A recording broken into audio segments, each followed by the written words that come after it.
One day ক্রিকেটে সেই বাংলাদেশ আজ কোথায়? কোনো শিরোপা এনে দিতে না পারলেও পঞ্চপাণ্ডবদের 50 ওভারি ক্রিকেটের শক্তির তেজ যেন প্রজন্মের পালাবদলে অস্তমিত যাওয়ার দোরগোড়ায়। আফগানিস্তানের বিপক্ষে পরাজয় সে না হয় মানাই যেত, কিন্তু এমন হতশ্রী, কুৎসিত আর জঘন্য ব্যাটিংয়ের চিত্রগুলোকে হজম করাও তো কঠিন। আফগানিস্তান যেখানে টি-20 সিরিজে হোয়াইট ওয়াশ হওয়ার জ্বালা, ওয়ানডেতে পুষিয়ে আনন্দ আর উচ্ছ্বাসে, তখন মেহেদী হাসান মিরাজের বাংলাদেশ দল 2027 ওয়ানডে বিশ্বকাপে সরাসরি খেলার সুযোগ পাওয়ার প্রশ্নেই তৈরি করে বসলেন শঙ্কাটা। 28 বছরের গৌরবের ইতিহাস এখন যেন কালি লেপনের অপেক্ষায়। বলা হয় একই মস্তিষ্কে গণিত আর ইংরেজিতে চলে লড়াই। বাংলাদেশেরও হয়েছে তাই। প্রিয় সাবজেক্ট গণিত ভুলে ইংলিশে মনোযোগী হয়েছে দলটা ঠিকই, কিন্তু গণিতটাই ভুলে গেছে একেবারেই। তাই তো ফলাফল হচ্ছে উল্টো। যেখানে ওয়ানডেতে মূল শক্তিটা ছিল বাংলাদেশের, সেখানে টি-20তে আফগানদের হারিয়ে উল্টো 50 ওভারের ক্রিকেটে দিশেহারা দলটা। প্রথম ম্যাচে বাংলাদেশের 221 রানকে পাত্তা না দিয়ে জয় তুলে নেয় রশিদ খানরা, আর দ্বিতীয় ম্যাচের ফলাফল তো টাইগারদের হতাশায় পুরাবে বহু বছর।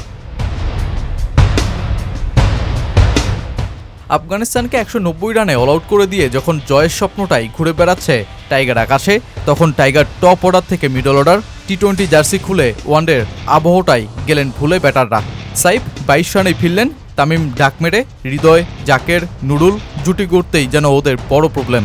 অপর পাশে রশিদ টাইগারদের সেই দুর্বলতাকেই পুঁজি করে অর্জনে লেখালেন নাম। 17তম ওভারে তাহিদ হৃদয়ের উইকেট নেওয়ার পর 23 থেকে 29তম ওভারে একাই 4 উইকেট নিয়ে 109 রানেই শেষ করে দেন বাংলাদেশের লড়াইকে, আর নিজে তুলে নেন 5 উইকেট। বাংলাদেশ 191 রানের লক্ষ্যের ম্যাচেও 81 রানের পরাজয়ের স্বাদ নেয়, সাথে সিরিজটারও। ম্যাচ শেষে spin bowling coach Mushtaq Ahmed তো বললেন, রশিদের বল নয় বরং রশিদকে খেলতে গিয়েই খাদে ডুবেছে বাংলাদেশ। আমার মনে হয় ওরা রশিদকে খেলেছে, বলকে নয়। রশিদ বলকে খুব বেশি টার্ন করায় না, কিন্তু সে খুবই অভিজ্ঞ উইকেট নেওয়া বোলার। তার লাইন ও লেন্থ খুব ধারাবাহিক। কখনো কখনো আমাদের উচিত শুধু বলকে খেলা, বোলারকে নয়। আমাদের দ্রুত উন্নতি করা উচিত। যদি কারো মানসিক দৃঢ়তা ভালো হয়, সে আন্তর্জাতিক ক্রিকেটে যে কোনো বোলারের বিপক্ষেই খেলতে পারবে। রশিদ বহু বছর ধরে আফগানিস্তানের জন্য সফল, কিন্তু একই সময়ে আমাদের ব্যাটিং ইউনিট হিসেবে শেখা দরকার, বল খেলতে হবে, বোলার নয়। মাঝের ওভারে স্পিনারদের বিপক্ষে ভালো টেকনিক থাকা জরুরি, কিভাবে ভালো বলেও সিঙ্গেল নেওয়া যায়। যদি স্ট্রাইক ঘোরাতে পারে তাহলে চাপটা বোলারদের ওপর পড়বে, নিজের ওপর নয়। যখন অনেক ডট বল খেলো তখন বড় শট খেলতে হয়, আর সেখানেই উইকেট হারাও। আমি নিজেও স্পিনার, তাই আমি জানি ব্যাটার সহজে সিঙ্গেল ডাবল নেয়, সে স্পিনারের ওপর চাপ বেশি ফেলে।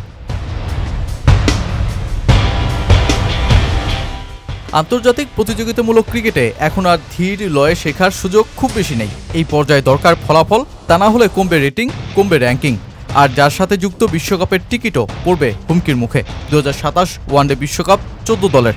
আয়োজক দেশের সংখ্যা 3টি, দক্ষিণ আফ্রিকা, জিম্বাবুয়ে ও নামিবিয়া।